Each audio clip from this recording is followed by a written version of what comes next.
giving me up to 25 there. Good evening, everyone. Hello. Thank you so much for joining us tonight for our program. I would just like to introduce our program presenters for tonight. Adrian Martin, who I think many of you know, and Kevin Jurgella. And briefly, I know the program's going to be wonderful, so I'll be very brief here. Adrian is a graduate of St. Mary's High School, and he's a lifelong resident of Wisconsin. He's been a teacher and a coach his whole career, and he is the author of 9 books, which, being a board member, we're so lucky to have him on board at Menasha Historical Society. Kevin is also one of our board members. Kevin is a veteran of the United States Air Force. He served 30 years for our country. And Kevin has collaborated with Adrian with this program. And I have to say that Adrian started researching and writing this program over 1 year ago. So there's a lot put into this, and I'm sure you're really going to enjoy the program. Also mentioning Kevin's wife, Barb Faulkner over here. She's got a part to the program. And our way to go, good husband. And in the back of the room is Nick Jebney, our Historical Society president, and he's going to be doing filming for tonight. I should probably tell you, I'm Kathy Humsky, and I'm Vice President at the Historical Society. So, please give all of our speakers a warm welcome, and away we go for the program. Thank you.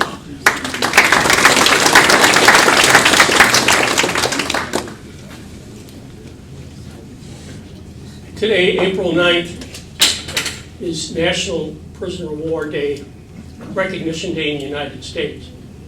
That's one reason why we're here. The other reason why we're here is that the Historical Society always has a program on the second Thursday of the month, and today's the second Thursday of the month. But the real reason that it's on April 9th is that 84 years ago today, Bataan was surrendered to the Japanese, and the Death March began.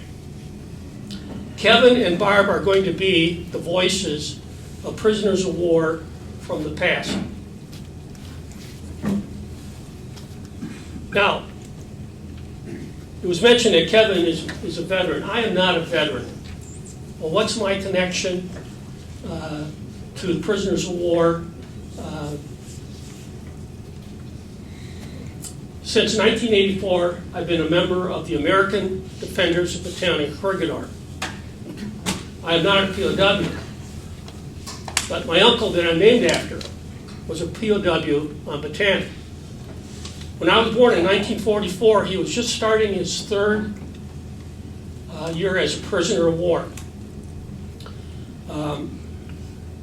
Fortunately, when I started going to prisoner of war conventions and trying to put together what exactly happened to him before he died in 1945 in Japan in a lonely prisoner of war camp in the northern part of Japan, I've been going to these prisoners of war conventions since then. I want you to notice a couple things on one of the books that I've written.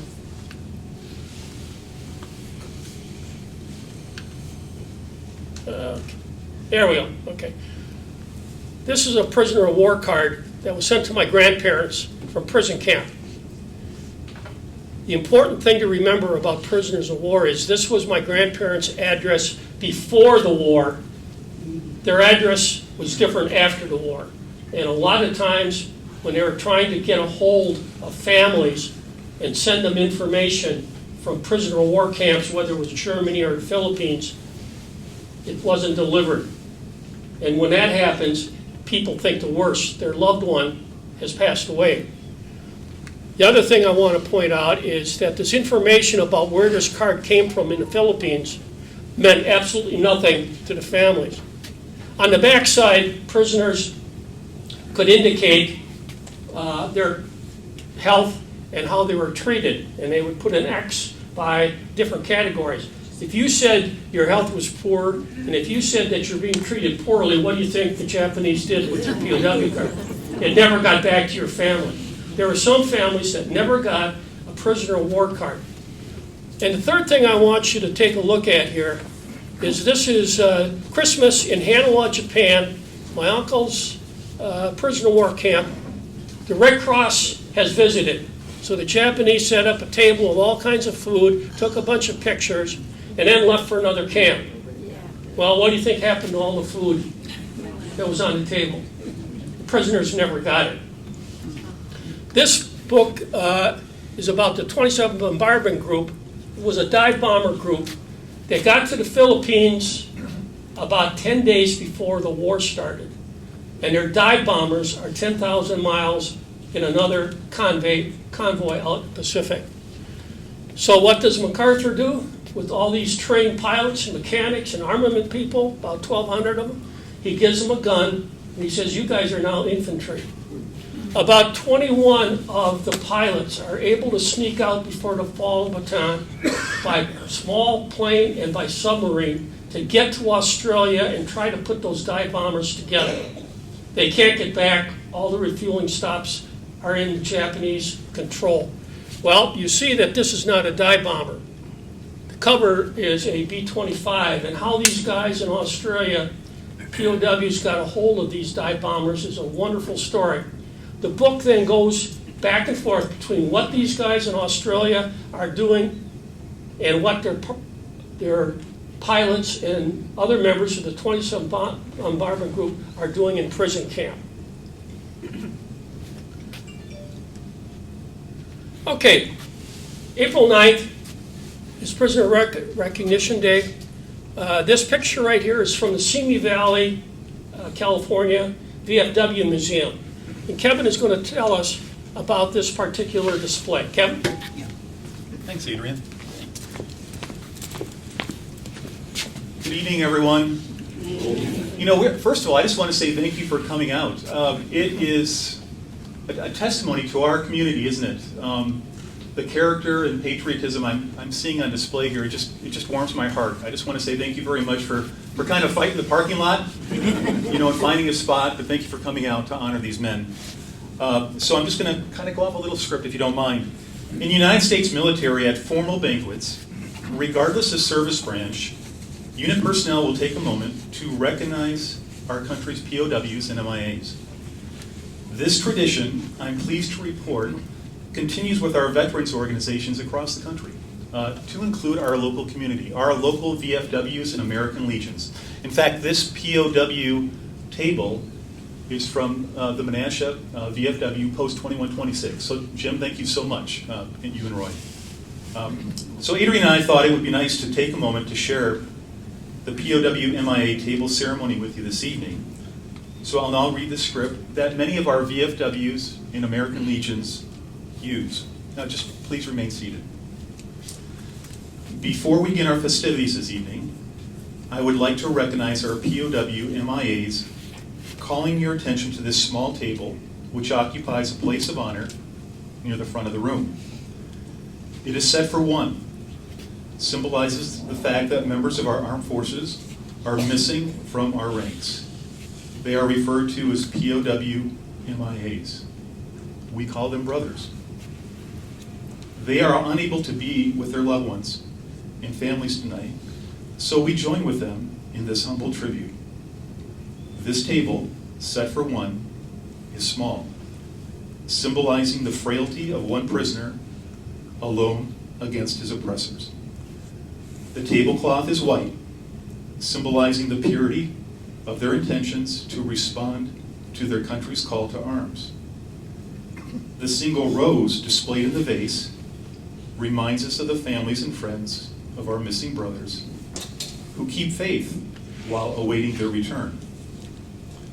The red ribbon tied prominently on the vase reminds us of the red ribbons worn on the lapels and brothers who are not among us tonight. A slice of lemon on the plate reminds us of their bitter fate. Salt sprinkled on a plate reminds us of the countless fallen tears of families as they wait. The glass is inverted. They cannot toast with us tonight. The chair is empty. They are not here. The candle is reminiscent of the light of hope which lives in our hearts to light the way home, away from their captors to the open arms of a grateful nation. Let us pray that all our brothers will soon again be among our ranks. Remember. So that's the script. It's you know, it kind of makes a person tear up a little bit, but that's the script, and thank you so much for letting me read that. Thank you.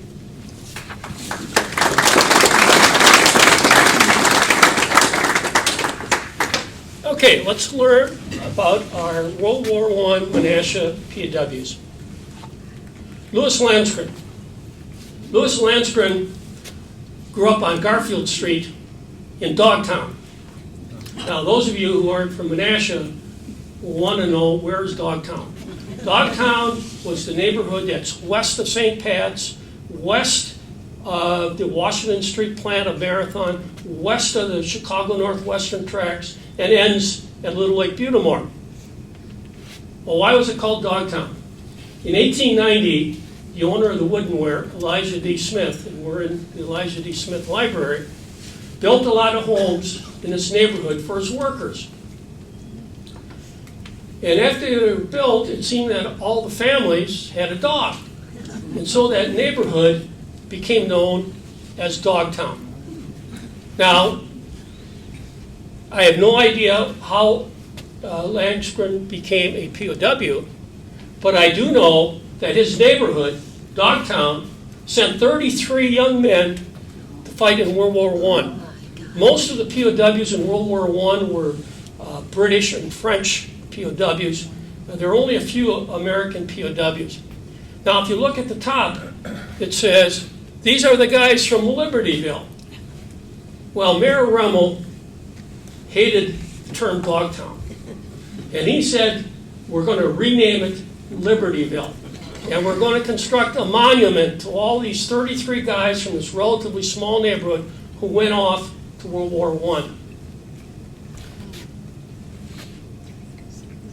Now, when I was growing up in high school, a bunch of the guys from Dogtown were down at the park, and they were bragging about the fact that they were from Libertyville, and I thought it was a great big joke. No, the name Libertyville never quite caught on. And it's only been in the last year that I learned the story of why we have a Dogtown and why that neighborhood was also called Libertyville. The mayor wanted to build a monument to these 33 guys and put it in Dogtown. A year went by, 2 years went by, 3 years went by. There's no monument. Richard Glassy, who some of you might know, published a bunch of books about Menasha, and he's got a lot of pictures in it. He tried to find out where there was a monument. And the closest he could come was maybe this flagpole. Now, where's this flagpole located? This would be where the Chicago Northwestern Depot was. This would be Railroad Street. There was an article many years ago that this flagpole was at the intersection of two streets. And Richard Glassy said, wait a second, those two streets are parallel, and parallel streets aren't going to intersect. So he thought that maybe this was the flagpole to honor the 33 guys from Dogtown who went off to World War I. I went to the spot, there's no flagpole there, but it looks like a little vacant lot where there possibly could have been a monument to these people. World War II German POWs. We had 8. Some were in for only 8 days. Marvin Westenberger was a POW for 8 days. Some were in for over a year to a year and a half. our idea of what it was like to be a prisoner of war in Germany unfortunately comes from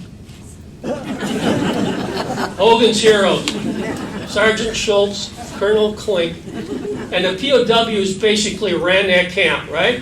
They had tunnels, they could leave, they could go downtown, they could do whatever they wanted. That was not the case in Germany. Jerome Siski was a POW, and it mentions Jerome Siski, was a member of Patton's 9th Armored Division. I went to school with his son, J.C., who was a year ahead of me. His daughter, Annette, was in my class, and another brother was in, I think, my younger brother's class. Is anybody from the Siski family here? Okay.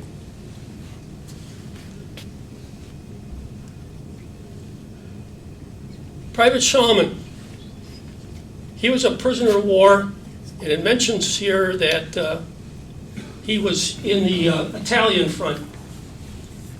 And doesn't mention what prisoner of war camp he was in, and doesn't mention in the research how long he was a prisoner of war. But Elmer Martell is a different story. Elmer Martell went to Menasha High School. He was the class of 1941. He was a good football player for Nate Calder.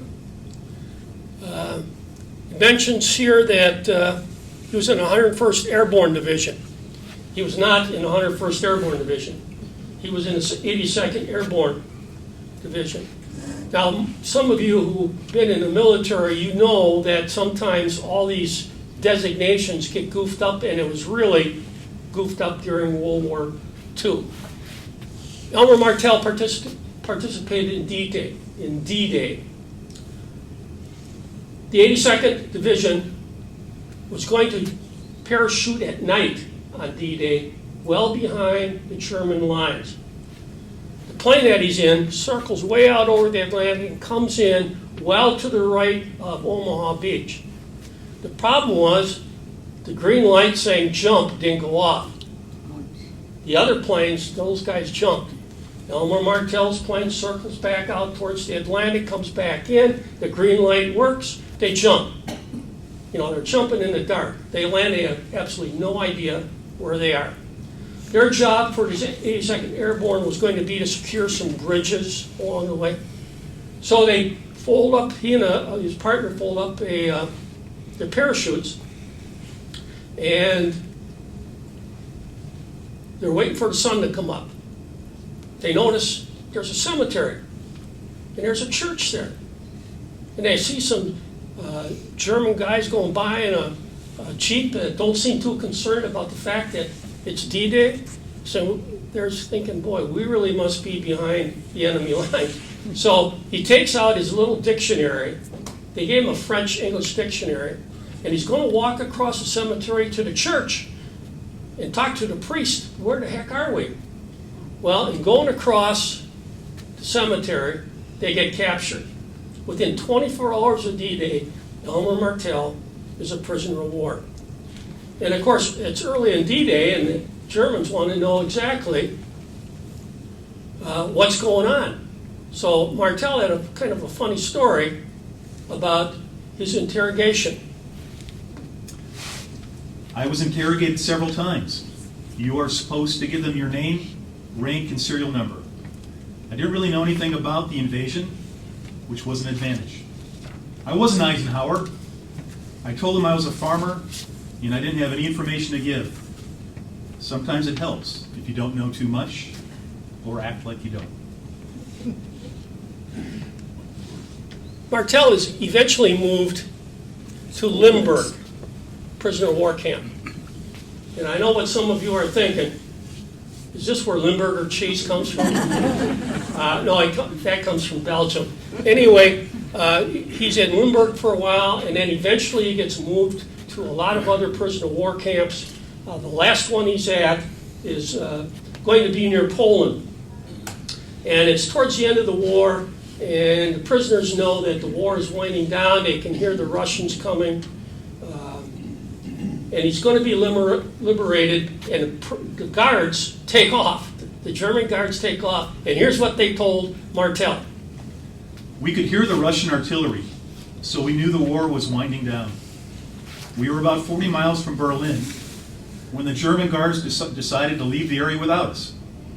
They said, "We're leaving now, and don't any of you go into town and bother the German women." Believe me, that was the last thing in the world in my mind. Yeah. By this time, Martel had dropped about 30 pounds, maybe more. The only thing that was on their mind, really, was food. So he and a buddy start going down the road, trying to find some American troops. Fortunately, when he was captured, the Germans gave him a little card that said that he was a prisoner of war. The Russians wanted to have him join them on the march to Berlin. They're about 20 to 40 miles north of Berlin. And he said, "No, we've had enough of this war. We're going to find some American troops." Finds a house that's had been bombed, goes in, they're going to spend the night. The guy next door owned the house. He comes over and challenges them. He said, "Hey, we're prisoners of war. We're looking for American troops." The guy went back to his house, brought him all kinds of food. Yeah, and they survived. Eventually, they found American troops. Martel was then taken to the United States. He was retrained at a base and was about to be sent to the Philippines. Unfortunately, the atomic bomb was dropped and the war was over, and he stayed in the United States. Elton Beatty. We have some of Elton Beatty's family here. Okay. Raise your hands again. Okay.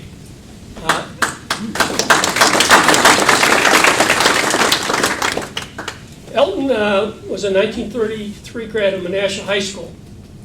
When he was in high school, my Aunt Mary, who helped start the Historical Society, was a senior. Elton was a freshman. My mother was a junior. Elton was a freshman. My Aunt Cac was a freshman in class with him. He was quite the leader and athlete. This is kind of an artificial intelligence thing from the yearbook, where they got a football player and then they pasted his photo on top of it. Elton came back and gave a talk about how he got captured. Our ranks thinned as a result of a major German counterattack. We were ordered to attack a small village with prospects of light resistance. Instead, we ran into a major Nazi invasion force. Of our 950 men, only 270 came back. The 150 that were missing were prisoners of war. This is the prisoner of war camp that Elton Beatty was in, Strasbourg. Life in Strasbourg was not like in Hogan's Heroes. Here's what it was like. Our food was poor and little of it. Dehydrated vegetables contained in our soup consisted of leaves, pine needles, and worms were the meat in the soup. Coffee made of barley was served with the soup. Bread with oleo was given at lunch and supper. We were treated fairly well, but the Air Corps guys were treated shamefully. When Beatty returned, he gave a talk to one of the service organizations here in Menasha, and somebody asked him, "What did you learn from war?" There is no place like home, but it has taken a war and 4,000 miles of travel to teach men of this fact. Harold Nowakoski. Harold Nowakoski, it mentions right here, was killed in a flight over Hungary. It wasn't until later that his family realized or found out that, in fact, he wasn't dead. He was in a prisoner of war camp.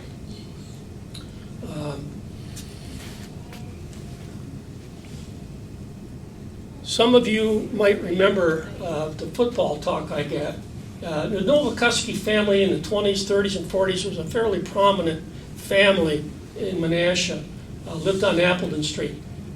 His older brother Obi was played some professional football.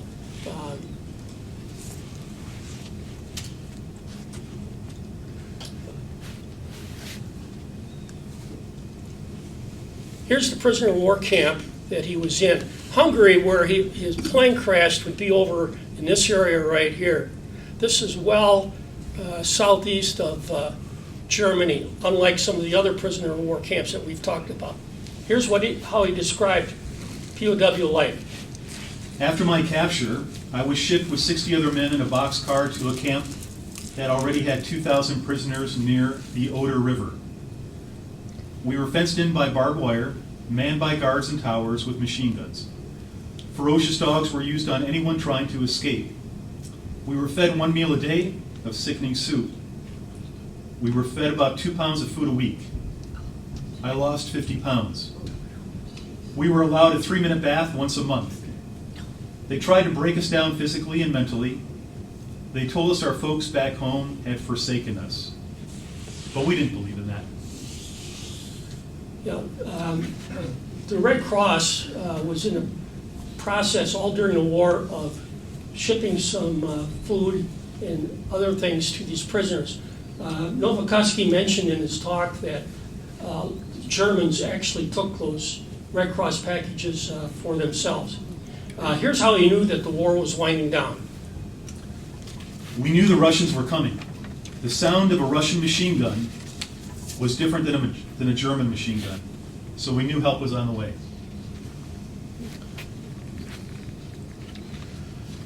Robert Sullivan. Over here I have his 55-page diary. Robert Sullivan lived on Kai Street. His daughter and son, Chris and John, went to St. Mary's, and in doing this research I realized that I was John Sullivan's basketball coach in 1971 and 72. John sent me that diary. Robert Sullivan was in the Air Corps. Here's his 10-man unit. This is Sullivan right here. Now, when they got to England, they hadn't had a bombing mission yet. And another bombing crew lost their navigator. And that's what Sullivan was. So even before he goes on a bombing mission with that group says, we need a navigator, come on with us. And so they went on the bombing mission over Germany, and they got in some difficulty where they didn't know where they were, and the navigator, Sullivan, got them back safely. And the crew said, when you got done, they debriefed you, they gave you a shot of brandy or whiskey, and he was ready to go back to his normal crew, and the guys said, why don't you stay with us? You got to have 25 missions, and we're halfway there. So Sullivan thought about it, but he really liked this particular group, so he decided to stay. On his 13th mission, they get shot down. Now, the Americans suffered a lot of losses, and one of the reasons is that the British, when they flew over Germany, flew at nighttime, and they flew in single file. The Americans, on their bombing missions, flew during the daytime, and they flew in formation. German fighter plane spots the formation, flies through the middle of it, and cripples Sullivan's plane. Here's what he remembers about trying to get out of the plane. No sooner had my chute opened than a B-17 plunged nose down towards the ground with its belly towards me. It was so close that I felt I could have reached out and touched it. It passed me with a sound I can only describe as a loud whoosh. In a split second, it was past me and down in the clouds below. And then silence. I can't believe that the plane didn't catch my chute and drag me down with it.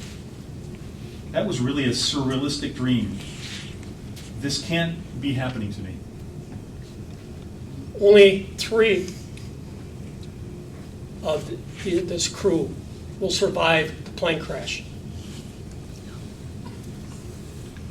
Now, when Sullivan lands, he's gathering his, and remember it's daylight, he's gathering his parachute, and he's kind of by himself, and this is what he remembers about gathering his parachute. It was obvious that I was going to land in a large open field. It was snowing lightly, and I saw some small deer running across the field. As I was collapsing the chute, a Messerschmitt came straight at me at treetop level. I heard stories of German fighters shooting parachutists in the air and on the ground. I thought I was a goner for sure. He buzzed right over my head and then climbed. I saluted him for not shooting at me, and he wagged his wings. Finally, a couple of old German soldiers pick him up and capture him. And the first thing those two old German soldiers do is, Kinder, Kinder. What are they asking him? Are you married and do you have children? And of course he was single at that time. Now, the pilots that were POWs were generally sent to Barth. That was called Stalag Luft 1. And if you do any research on the POWs in Germany, a lot of times that's the one that they initially talk about. It was basically Army Air Corps personnel at Stalag Luft 1. Now, when he finally gets there, he's going to be the new guy in this group of 16. Well, what the Germans sometimes did was they would have one of their own who could speak English join the group as a spy. So the Americans knew that this was happening, and so what do? They're going to ask Sullivan a question, and if he got it right, then they knew he was an American. Here's the question. What positions did Babe Ruth play? And Sullivan, fortunately, knew that Babe Ruth had been a pitcher and an outfielder.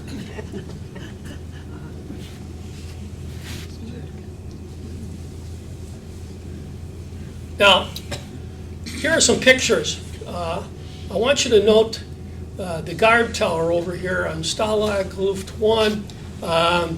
The guards had machine guns. You notice the barbed wire. There are dogs, etc., in the compound. This was his barracks where he lived. Now, what they did in a 16-man group is they decided that Sullivan was going to be the cook. He had absolutely no idea how to be a cook, but he took the job. And here's what he did as a cook. When I divided the meal into 16 bowls, they would be placed around the tables, and I would call out, "Soup's on." The guys would come to the table and sit down at an empty place, and the bowl in front of him would be his. There was no running around the table to find the bowl with the largest portions. Now, besides the food that the Germans gave him, they also got some Red Cross packages. And you notice that here's powdered milk called Klim, milk spelled backwards, raisins, this is Spam. There would be some sardines in there. Here's some like butter. Here are cigarettes, that was very important. Here's some chocolate. And he would then put this together with the German food. Everybody in prison camp was hungry, but his group didn't have a lot of arguments as to who got more than someone else. So that was kind of his badge of honor. Now, one of the things that they also did was the guys would make up fantasy menus of what they're going to do when they get home. And this was one of the fantasy menus that one of the guys did for them. Now, at camp, they had a special way of tucking you in at night. And here's how they tucked in Sullivan and the other pilots. The Germans wanted all POWs in bed at a certain time each night. The guards would send their dogs into the barracks. If you were in bed, the dogs were trained to leave you alone. If all were okay, the dogs would return to their owners. The The story went around camp that one night a guard sent his dog into a Russian barracks, and the dog never came out. The Russians killed and ate him. In the Philippines, the worst detail was the Nichols Field detail, and one of the POWs told me that as they were marching back from the airfield that they were building back to camp, there was a chicken alongside the road. And what does a chicken want to do? Cross the other side. It never made it. They ate it before it got to the other side. That's how strong the desire for food was with these POWs. They had lost a tremendous amount of weight, and they were hungry all the time. Now, as the war winds down and the Germans realize that the war is going to be over, they kind of let the people in Stalag Luft 1 move around a little bit and see people in other groups. So Sullivan moves around, and who does he meet? James Eckrick. James Eckrick also lived on Kai Street and was a St. Mary's graduate. And their dads worked together at the old Menasha printing and carton factory, which most of us remember as Marathon. Okay, World War II, Japanese Philippines prisoner of war. We have 4 of them: Vincent Evans, Wenzel Brettauer, the Frank Lesage family, and Stanley Emshoff. Vincent Evans and his 2 younger brothers, Chuck and James, they lived with their aunt over here on 2nd Street, about a block and a half away. Why were they living with an aunt? Parents deceased and they were orphans, or during the Depression, a lot of times large families would send some of the kids off to live with other relatives. But Vincent Evans, it says right here, was in the Coast Guard. He was not in the Coast Guard. He was in the 60th Coast Artillery Corps.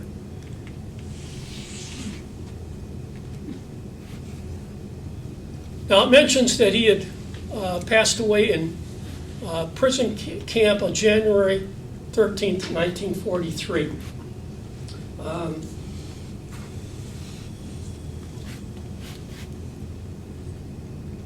The Death March was already over. And yet, here's his brother Chuck.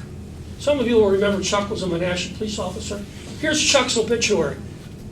And it says that Emmer, that was his nickname for his brother, Emmer died in the Bataan Death March. And this kind of misinformation was very, very common. Emmer was not on the Bataan Death March. He was still fighting on Corregidor.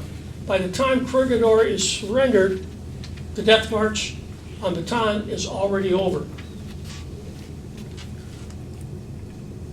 Wenzel Brettauer. And we got Wenzel's niece. Oh, couple. Excellent.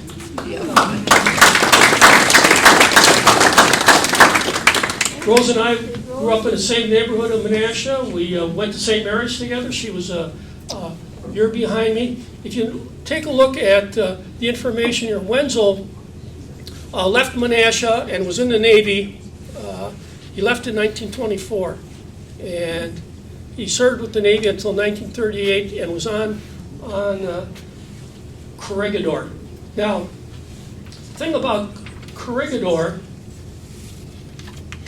is that it was a tadpole-like island out there at the mouth of the Manila Bay. The Japanese needed Corregidor to surrender so they could use Manila Bay to stage for their effort to go down towards New Guinea and Java, etc. As long as Corregidor held out with their massive guns, the Japanese were stymied. That's where Wenzel was. He was on Corregidor. Corregidor is surrendered 6 weeks after the fall of Bataan. Wenzel and the rest of the guys are taken by boat to Manila.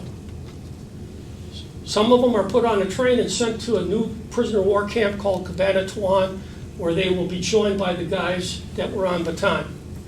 Some of the POWs from Corregidor are put to work on the docks, and they are kept in what was the old city jail called Bilibid. But not Wenzel. He and a couple POWs from Krieger are put on another boat and shipped to Japan in 1942 to perform slave labor. Now, in 1942, we didn't have very many submarines in the South China Sea. So their trip to Japan was relatively uneventful. 2 years later, in 1944, we had a lot of submarines in the South China Sea. When the Japanese shipped POWs to Japan, they put them in a hold, packed them like sardines, did not put POW on the ship, so our submarines thought they were fair game. One of the hell ships in October of 1944, the Adrian Maru, had almost 1,800 POWs in the hold of the ship. Our submarines attacked it, and 2 torpedoes hit the Adrian Maru. 9 of our POWs survived, the rest all drowned. Now, I met 2 of the survivors, Calvin Gray from New Mexico and Anton Sichi from Minnesota. They drifted on lifeboats and other things for about 2 days, and a Japanese destroyer picked them up, and they continued to be prisoners of war. But not Avery Wilbur. Avery Wilbur and his group floated to the south and the west, and they got picked up by a Chinese fishing boat. Now, the Chinese were on our side, so they got them back into American forces. Avery Wilbur's from Navarino, Wisconsin. And I met one of the relatives many years ago, but a couple summers ago I drove up to Navarino, and there's a little bridge that goes across the Shyok River. And it's got a marker, and it's named after Sergeant Avery Wilbur, one of the survivors of the Adrian Maru. Now let's get back to Wenzel. Wenzel initially is south of Japan, and by 1944 he's transferred up to Iwate, performing slave labor up in this area here. And he's been in Japan now for over 2 years. His health is not good. Now, when you saw all the stuff from a Red Cross package, and they had paper labels, after they got the food out, they took the labels, and guys either kept a diary or they gave those labels to doctors to keep track of medical situations. This is Wenzel's medical report from Iwate in 1945. I don't know how well you can make it out. Wenzel Bredhauer, amoebic dysentery. Amoebic dysentery is like extreme diarrhea, okay? But it also says he's got beriberi. Well, what was beriberi? Beriberi, there are 2 kinds. Wet beriberi was a cardiovascular disease. He swelled up tremendously. Yeah. Dry beriberi was like extreme arthritis. Anytime you moved, it hurt. Wenzel came back to, after the war, came back to Menasha and died in 1955 at age 54. This is his marker at the St. Mary's Cemetery. And Rose told me that one of the contributing factors to his death was beriberi. Okay. The Frank Lesage family. We actually had a family from Menasha that were prisoners of war.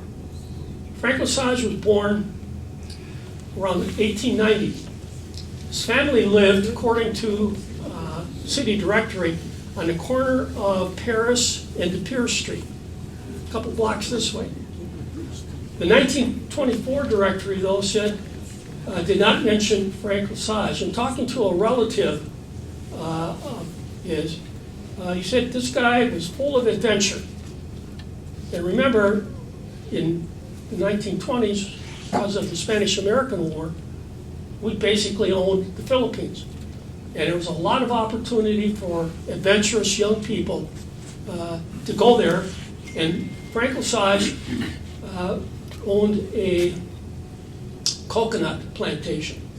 Very, very successful. Became very, very wealthy. He was married, married a Filipino lady, had 2 children at the start of the war. Juanita Ann, who was 8, and Frank Jr., who was 3.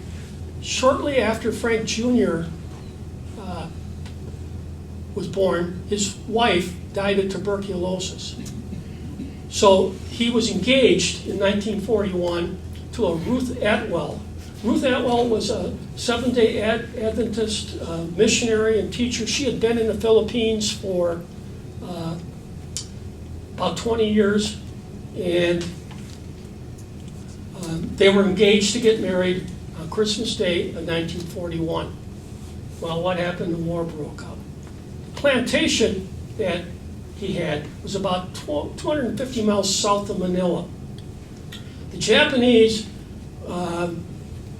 took a lot of the males, in this case father and son, and put them in prison camp. The prison camp that they were taken to was called Davao Penal Colony. It had been a prison for a long time in the Philippines. There was a book written, very rare book, as I found out, and some of the chapters talk about Lesage being tortured or beaten in prisoner of war camp. I've not been able to get a copy, but some of the things in there refer to the family. How did I get onto what happened to the Lesage family? As I was doing the research in the Menasha record, all of a sudden a screaming headline, father, 2 children escaped the Japanese. Now, the Davao Penal Colony, about a year after the fall of Bataan, the healthiest 1,000 Cabanatuan prison camp POWs were shipped by boat down to Davao. And of course, one of the things as a prisoner of war that you want to do is try and escape. Well, here's how the Japanese handled that. Yeah. Here's a couple references from National Archives about the rosters at Davao. Okay, here's how they handled it. They put you in a group of 10. Ichi, Nisan, Chi, Go, Roku, Shichi, Hachi, Kuju. You can't believe how many POWs and their children I met doing all this research that had this all memorized. The Japanese said that if any one of this group tries to escape, we're going to kill the other 9. And that was their way of trying to keep people from escaping. Well, what happened at Davao Penal Colony towards the end of 1943 is that 10 guys got together from different groups. Some were Marines, some were Army Air Corps, and on a Sunday, with the help of some of the convicts, they escaped.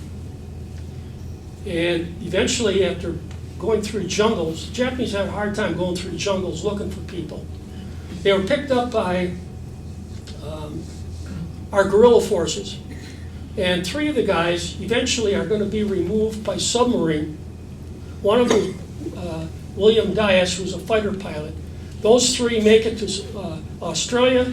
From there, they go to the United States, and they start telling Roosevelt and the War Department, here's what's going on in the Philippines.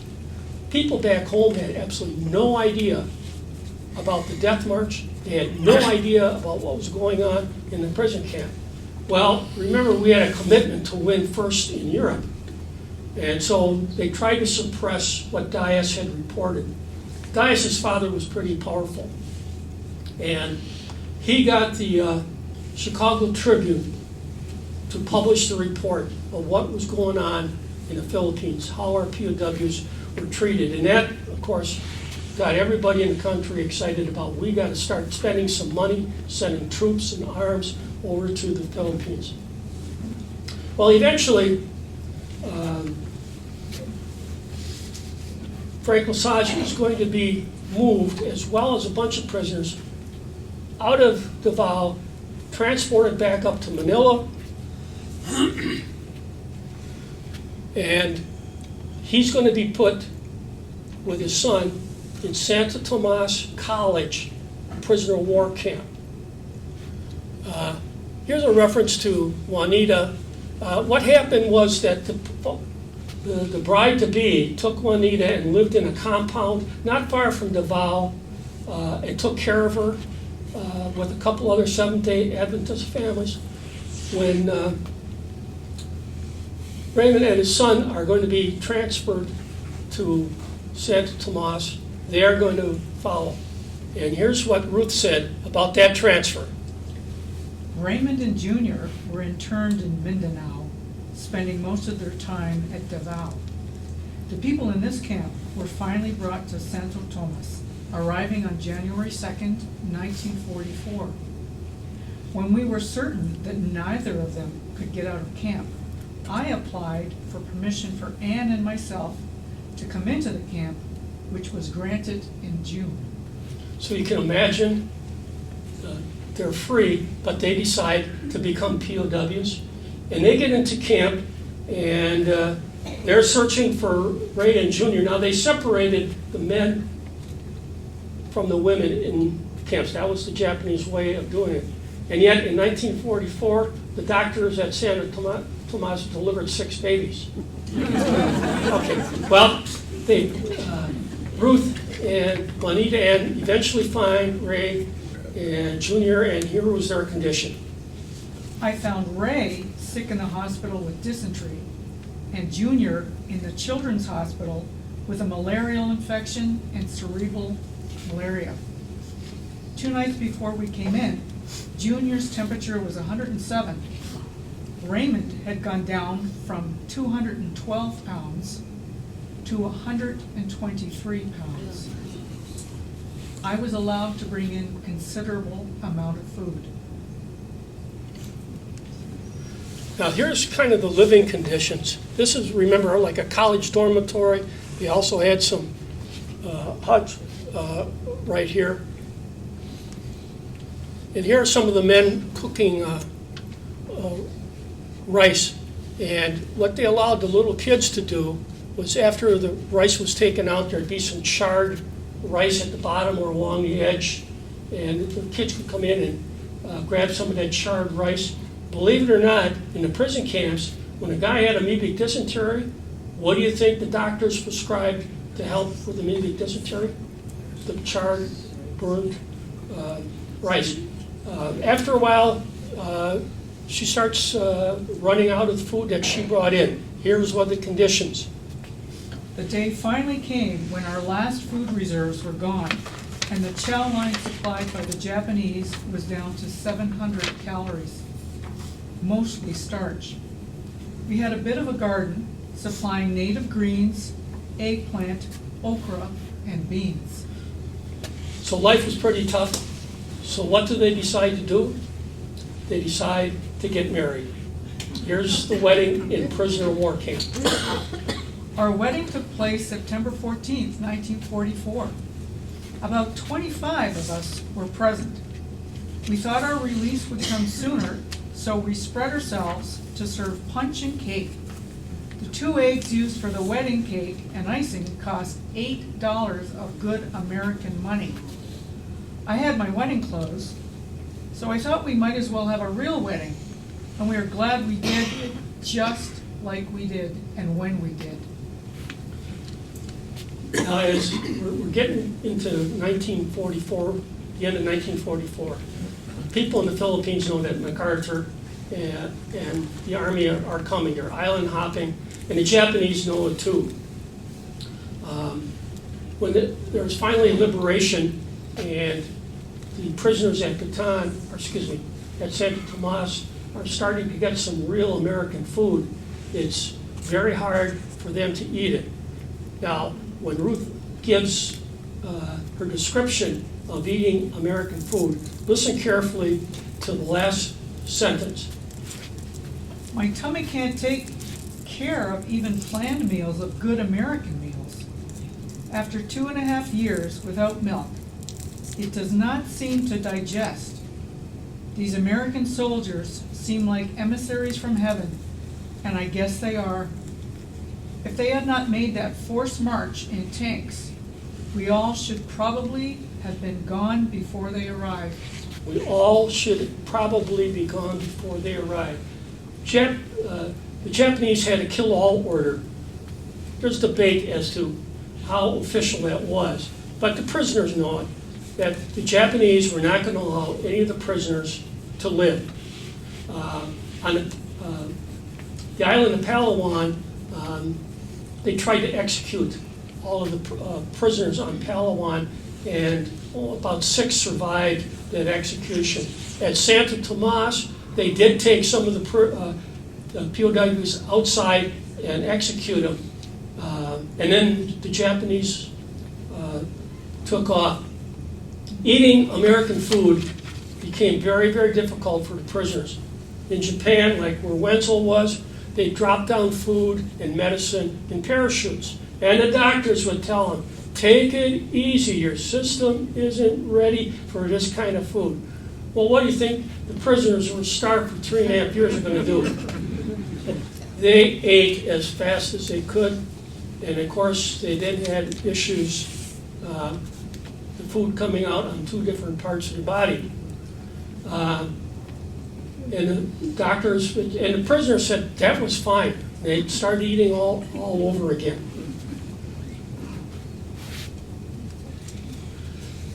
When they were finally liberated, you can see them putting the American flag out. It was a big day of celebration after 3 years for these people being prisoners. Stanley Emshaw. Does anybody in here remember Stanley? Okay, Stanley was not a Menasha guy by birth, but after the war he came to Menasha, and he worked, lived kitty corner from 7th Street Park, Hart Park, and worked for UW Fox Valley in the maintenance department. Is that right? I thought he was worked for the State Patrol. State Patrol? Yeah. Okay, well, one of the records I had, I think his obituary said he also was working for UW Fox Valley. But he was not an original Menasha man, but I included him because he lived in Menasha after the war. Now, here's a roster of the 60th Coast Artillery on Corregidor, and it's in alphabetical order. And who do we have here? Stan Emshaw and Vincent Evans. Alphabetical order. There's the 2 guys with the Menasha connection on the alphabetical roster. Okay, Menasha's Vietnam War POWs. Ted Steer and Fred Flom. That's Ted on the left, graduated from Menasha High School, 1958. Ted lived about a 7-iron from Luigi's on Annex Street. That's his Navy picture. He was shot down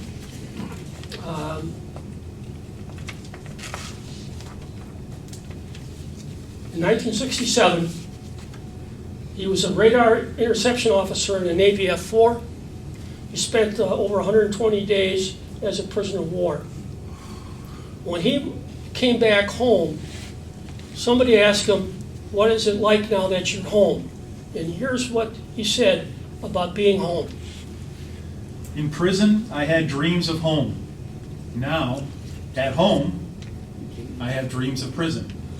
You can't believe how many prisoners of war that I interviewed that for years after coming home, they would have dreams of what happened to them as prisoners of war. At that point in time, we didn't know what post-traumatic stress syndrome was, but they all had it. I went to about 5 or 6 national conventions and prisoner of war conventions and interviewed prisoners of war, but I did a lot of interviewing here in Wisconsin. And there were a number of POWs that I would go and visit them, take out my tape recorder and my questions, and the wife and the daughters left the house. They went shopping. They didn't want to hear the stories. They knew the effect of what had happened because of living with someone who would wake up in the middle of the night screaming and so on. But they didn't want to hear the stories. But the only family that wanted to hear the stories was Joe Stemler in Berlin. And he was one of the first guys I interviewed. And his daughter and her husband and one of the other children and the wife, they wanted to hear him talk about it. So we went into a room that had very little lighting. I started the tape recorder, and he started telling all the stuff that had happened to him. That was the first time that the family had heard about it. His daughter came and listened to some of the talks I'd given over the years. And when Joe Stemler died, she made sure that I knew about it, and I was there, drove over to Berlin for the funeral. But most of these guys really didn't want to talk to their families too much about it. They wanted to get on with their life, but the years of POW's existence remained with them for years. Fred Flom. Anybody here from the Fred Flom family? Okay. Fred, when I knew the family, lived on the corner of Nicolay Boulevard and Park. and Park, right? Yeah. Okay. He went to Wayland Academy, graduated in 1959 from Wayland Academy. And went to Lawrence, didn't he? Then he went to Lawrence.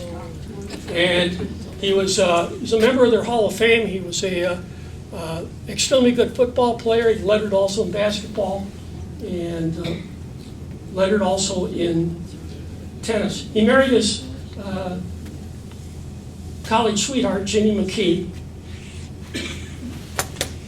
And he went off, then he was in ROTC, went off, learned how to become a pilot. Flom's plane was a Republic F-105 Thunder Chief.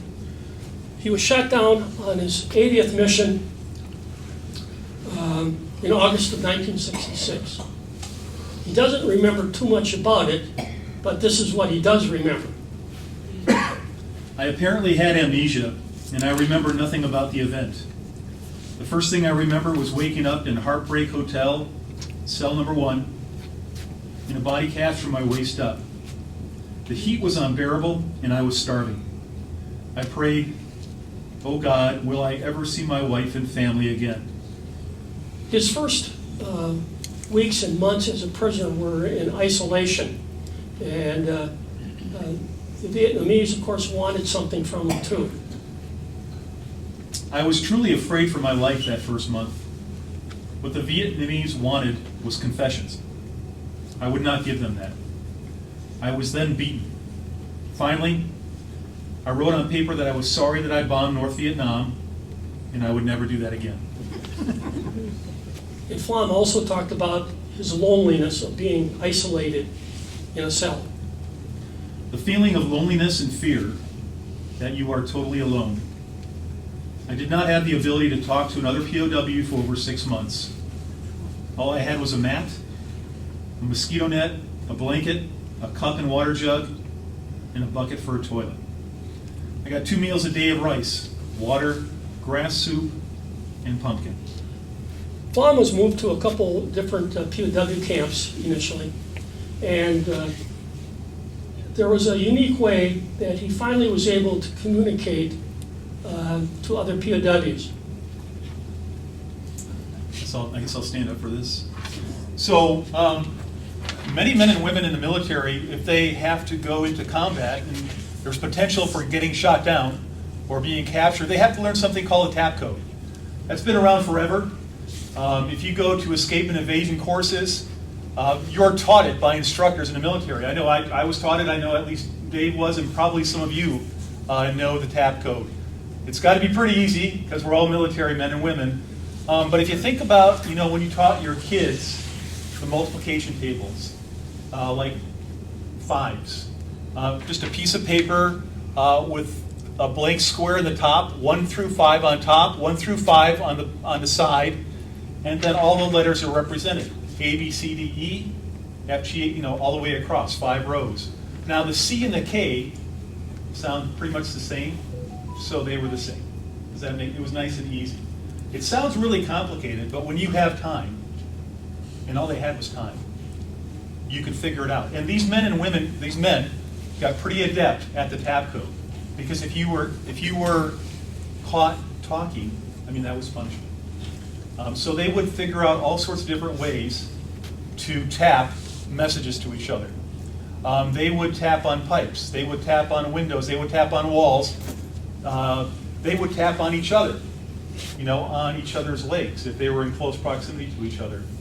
And you know how our young kids and grandkids, and even us, were really good at shortcuts with words? Well, they wanted shortcuts. So they were the people that were before, Gen Z kids. So if you want to say, I don't know, instead of tapping all those letters to say, I don't know, you're probably going to do what kids do today and say IDK, right, as a text message. Or if you want to say please, instead of typing out please or tapping please, how about PLS? Or sorry, just SRE. I mean, you get the idea. So the tap code, still taught today. Thank you, Kim. I wish I had known about this tap code when I was in high school. The most infamous of POW camps was the Hanoi Hilton, and eventually Flom is taken there. That's where Senator John McCain was. I think Steer was here for a while. And as time goes on and the negotiations are going on between our government and North Vietnam about ending the war, things loosen up a little bit. Flom has moved out of this camp to another camp where basically they can walk around and talk to other prisoners of war. To entertain each other, what they would do was give lectures. And Flom became famous for his lecture. He lectured on Coconut Club cheese. Okay, Flom is eventually liberated.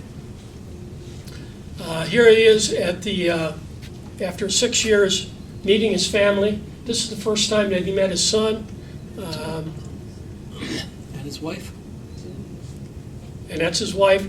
The parade is downtown College Avenue.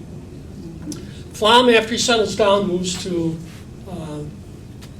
Texas, and he becomes a pilot for American Airlines. His wife, Ginny, tragically dies in an automobile accident. Years later, Flom remarries, and when he retires, he moves to Round Lake in Wapaka, and that's where he was when he passed away about 5 years ago. When Flom was liberated, a reporter asked him, "What are you going to do with the rest of your life?" And here's what he said. I will eat a bowl of ice cream every day for the rest of my life. And he probably did. Okay, what about the Japanese and German POWs that we captured? What did we do with them?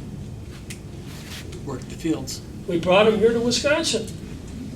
Well, when you think about it, if we train somebody to fight in Europe, and we send medical supplies and food, why would we want to use them to guard prisoners and have them eating the food and take the medicine that we just shipped over there?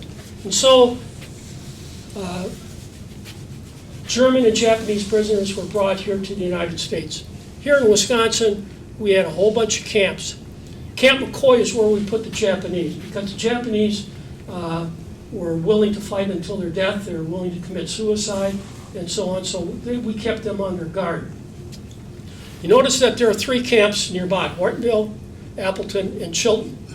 Hortonville specialized in cabbage for sauerkraut. Appleton, they were working on a corn canning factory. Chilton was peas and corn. Here's a photo from the Hortonville camp. You notice the guard towers? You notice the barbed wire? You notice the guys with the submachine guns? You notice the ferocious German shepherds running around? No, it was like going to summer camp. They were well fed. Because this part of Wisconsin, we had a lot of German people who still spoke German. There was people that they communicate with. On Saturday, sometimes the guards would bring in a keg of beer for them. They'd have movies. There were instances when a prisoner might walk out of camp.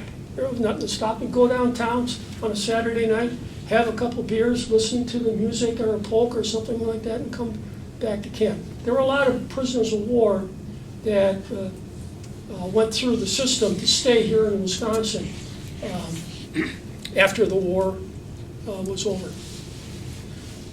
Well, Kevin and Barb and I want to thank you.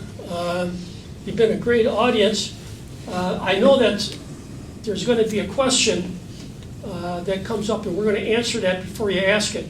It's a question that Rosie posed to me not long ago. And by the way, it's April 9th is Rosie's wedding anniversary today. Happy Rosie asked, are we going to have a monument or some way to remember Menasha's prisoners of war? Is there some way we can give them some kind of recognition? And Kevin's going to handle that. So yeah, I think the answer is yes. We've talked to people in the community and they want something. We're blessed in this area to have something called the Isle of Valor, which is run by the Menasha Parks Department, and it's really taken care of by the men and women of our local VFW and American Legion. So bless you men and women for doing that. But we've already talked to Twin City Monuments, John, over there, and we have some ideas that we're going to talk to him about, but we didn't want to move too fast on this. And I want to say, actually, Jeff Heimerman started this process probably 4 years ago, Jeff, when he was doing some research on Fred Flom, and I was working for the county. And he's like, hey, Kev, you need to kind of do some research on Freddie Flom, and we should get a program going. So, Jeff, I want to say thank you to you, because really you're one of the guys that started it, and then this guy just took it like crazy and ran with it with all his research. So thank you so much for doing that. So I just want to say, we just want to make sure if there are any other prisoners of war that you hear of, please communicate that to the Menasha Historical Society or to Adrian, because we want to make sure that is right. How about to Kevin Jurgella? Now, I want to thank also Kathy Kwiatkowski, one of our board members, who put together the PowerPoint. Kevin and I thought it would be appropriate tonight if after we would make some grass and pine needle soup, some burnt rice balls, and maybe some moldy bread, but we got talked out of it. There's plenty of food over there that you're welcome to eat. There are also some prisoner war books that I've written in case you want to take a look at it. I think it'd be very, very appropriate that we walk out here tonight with an appreciation for what the prisoners of war went through and what their contribution to the war effort is. Are there any questions? Yes. So we can see behind it. He had mentioned that when the Germans captured a POW, they went Kinter. Why was that so significant, do you think? I think these older German prisoners of war realized that these guys, the American POWs, probably had family back home. And instead of shooting them, they might have felt sorry for them if they knew that if they were married and that they had kids. Kinder is the German word for kids, as in kindergarten. There were, I'm sure, a lot of older Japanese soldiers that weren't really fired up about fighting Hitler's war, and they were sympathetic to some of the things about the American prisoners of war. There were some Japanese guards that were sympathetic. The bulk of them weren't, but occasionally they'd come across a guard who could speak English and was sympathetic. One of the things the Japanese, the POWs in Japan and the Philippines, they knew that the war was coming to an end, because the Japanese guards would come into camp and brag about, hey, we just won another battle against the Americans on this island.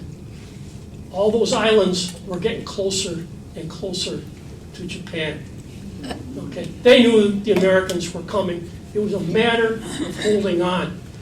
I've talked to a number of prisoners of war who said that if we had to be a POW for another year, most of us would probably be dead. And that was, some of the justification of dropping the atomic bomb. When my uncle died in June of 1945, he weighed about 80 pounds. And he had tuberculosis. He had no medicine, food was scarce. And in the months, if the war hadn't ended, we would have had a lot more prisoners of war dead.